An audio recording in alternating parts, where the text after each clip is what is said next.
Em nome do Pai, do Filho e do Espírito Santo. Amém? Que as nossas palavras demonstrem sempre o poder do Espírito Santo, para que a nossa fé se baseie no poder de Deus e não na sabedoria dos homens. Nossa Senhora, rogai por nós, e Santa Teresinha, interceder por nós. Em nome do Pai, do Filho e do Espírito Santo. Amém. Olá, meus amigos e amigas, tudo bem? Vamos falar um pouco de catequese hoje? Por que eu trouxe esse tema para a gente conversar?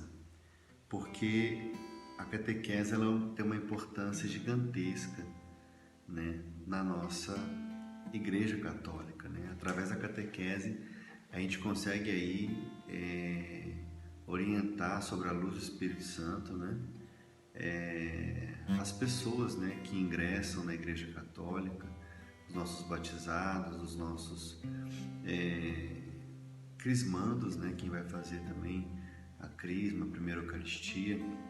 E aí, para fazer alguns links, para mostrar a importância, né, da catequese na nossa vida, eu tenho até um testemunho, né, que eu posso compartilhar com vocês.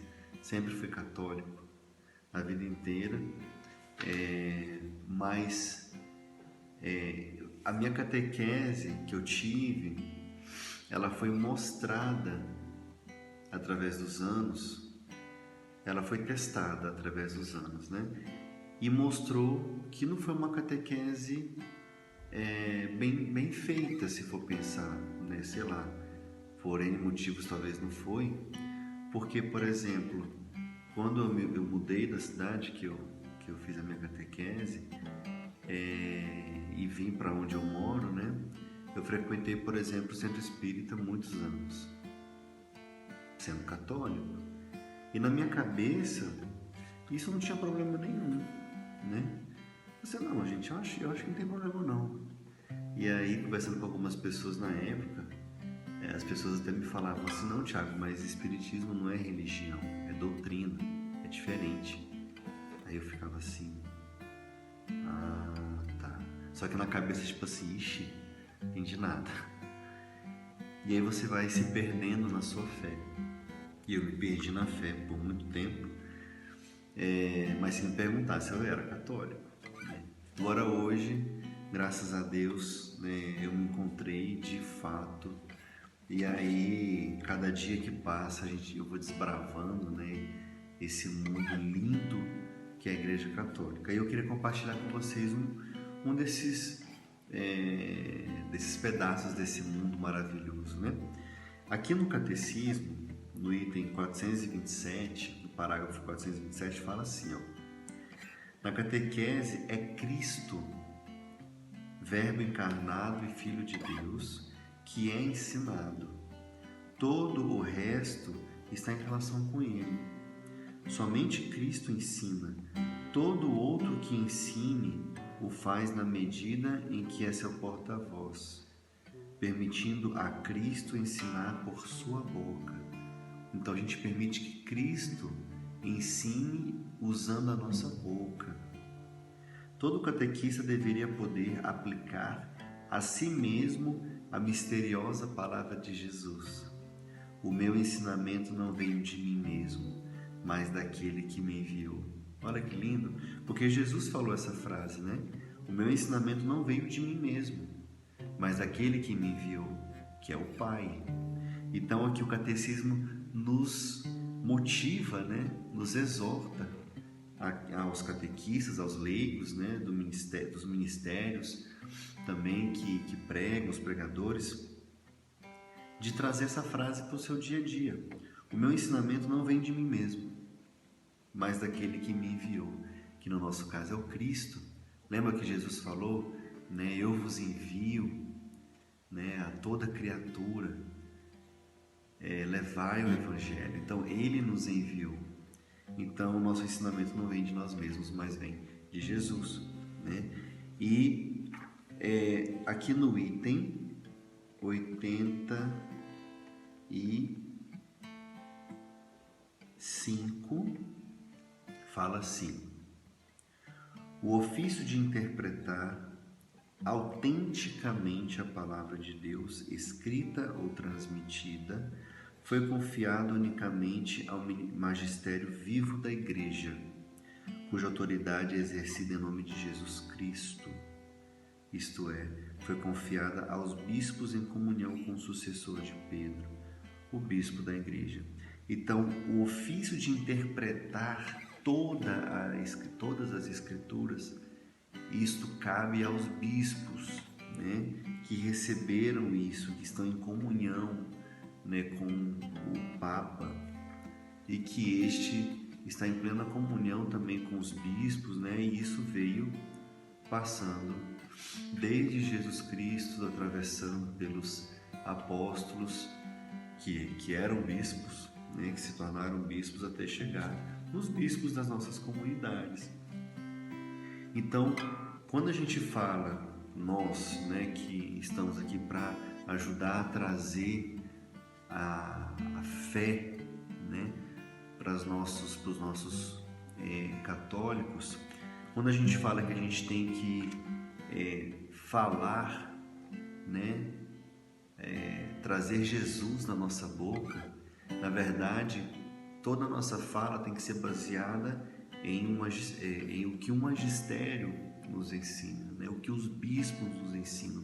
Porque se eu pegar a Bíblia pura e simplesmente, pegar ela e interpretar do jeito que eu quiser, eu vou deixar de lado toda a autoridade do magistério, porque eles tomaram na fonte que foi Jesus Cristo. Então, todo o magistério, se você for pegar cada um bispo da sua, né, comunidade, se você pegar o seu bispo e for ver quem foi o bispo dele e que ordenou ele, e quem foi o bispo desse bispo e o bispo desse bispo, se você for pegar cada nome, com certeza vai chegar em alguns dos 12 apóstolos, né? Vai chegar nos apóstolos, chega neles. Olha que coisa linda. Então, o seu bispo, ele recebeu uma informação direta dos apóstolos, né? Por isso que a gente tem que confiar no magistério da nossa igreja. E a gente não cai em alguns erros, né, que alguns irmãos nossos aí caem, de pegar a Bíblia, né, e falar assim, poxa, isso aqui é muito poderoso, essa palavra é muito poderosa, quando ela é colocada em prática, tanto para o bem quanto para o mal, né? O próprio demônio, ele tem pleno conhecimento disso aqui tudo, de trás para frente, de frente para trás, ele conhece tudo e ele usa isso aqui contra a gente, né? Ele usa a Bíblia contra a gente, contra-argumentando a gente. Quando a gente não entende, a gente fala assim, ixi, será que é isso mesmo, né?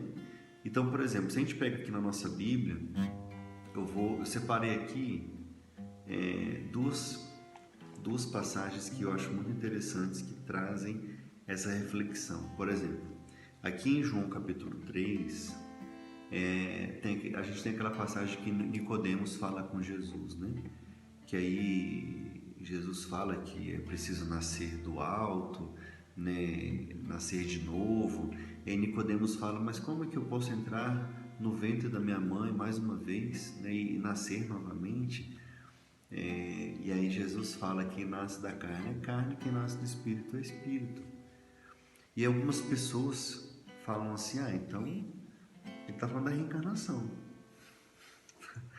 Ele está falando da reencarnação, porque quem nasce da carne é da carne, espírito é outra coisa, então, né? Então é isso. E a gente ouve isso, algumas pessoas falando, né? E a gente sabe que não é isso, né? Não, primeiro que não existe reencarnação, né? Lembrando que eu estou falando de católico para católico, certo? Você que não é católico, né, não precisa ficar com raiva de mim, porque esse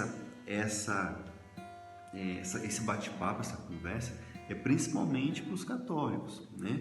Agora, se você não fique à vontade para escutar também, mas não fique com raiva de mim, tá? Porque eu estou falando diretamente para católicos. Então, você católico não deve acreditar em reencarnação, porque ela não existe, certo? Nós professamos a nossa fé na missa. Quando você fala, creio, na ressurreição dos mortos. Então, você fala que crê na ressurreição, então você não pode crer na reencarnação. Então, quando Jesus fala isso, ele não está falando sobre reencarnação, ele está falando que quando você nasce para o Espírito, ele está falando do batismo, né? Quando você é batizado, você morre para a carne e nasce para o Espírito, né? O Espírito Santo entra em você. Você naquele momento, no momento do seu batizado, você se torna filho de Deus. Antes você é só uma criatura, né? Criada, né? Uma criatura de Deus. Mas quando você é batizado, você se torna filho, filha de Deus, tá? Então, olha a importância de você saber interpretar isso, né? Para não cair no erro, né? E tem uma outra que foi muito utilizada nesses últimos tempos, infelizmente de uma forma também errada, está lá em João capítulo 8. Está em João capítulo 8, quando tem a adúltera, né? A mulher pega em adultério, e aí os anciãos lá, o pessoal pega a adúltera para poder apedrejar, chama Jesus para testar mais uma vez, né? E aí fala: ei, Jesus, ela estava cometendo adultério. Na lei de Moisés, quem comete adultério tem que ser apedrejado, né? E aí Jesus fala assim, aí ele fala toda aquela parte, né? Quem nunca pecou, atira a primeira pedra, né? E aí começa a riscar no chão, assim, e os mais velhos começam a sair, né? Por que os mais velhos começam a sair primeiro, né? Porque os mais velhos são os que têm mais pecados. Então são os primeiros a jogar a pedra no chão, né? E começam a ir embora. Quando todo mundo vai embora, aí a mulher vira para Jesus e fala, na verdade, Jesus, né, fala para ela assim: ninguém te condenou? E ela fala: não, Senhor, ninguém me condenou. E ele fala: então eu também não te condeno. E aí a gente tem mais um outro problema aqui, né? Porque algumas pessoas param aqui, né?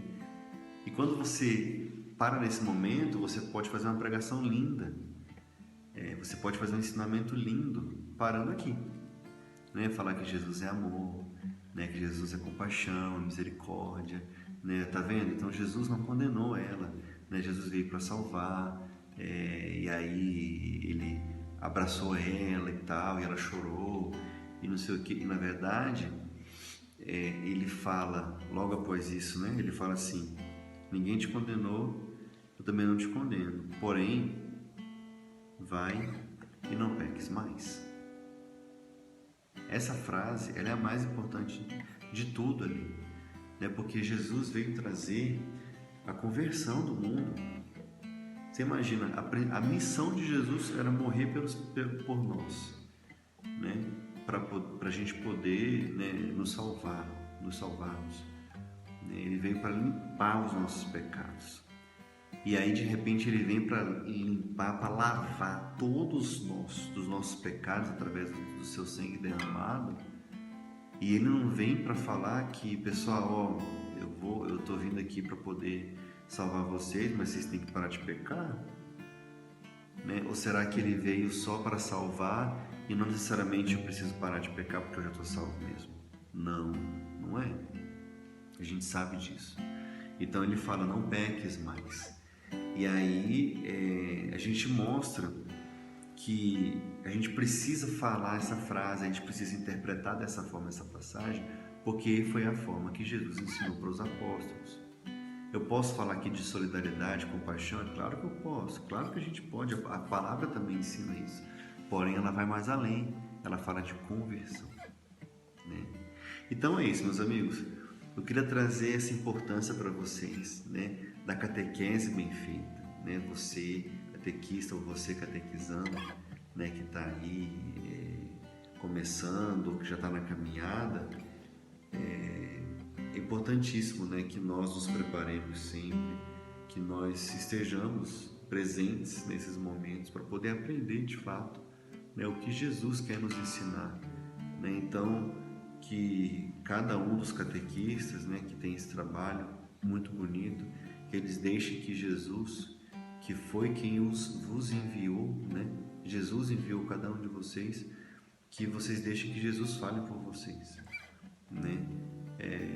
Através de toda a sabedoria que a gente pede, que o Espírito Santo nos ilumine todos os dias, né? Com toda a humildade, e que a gente possa instruir os nossos batizados, né? Os nossos irmãos em Cristo. Espero que vocês tenham gostado. Daqui a um dia a gente se encontra de novo com mais um pouquinho do nosso catecismo, da nossa Igreja Católica e da catequese. Fique com Deus e até a próxima.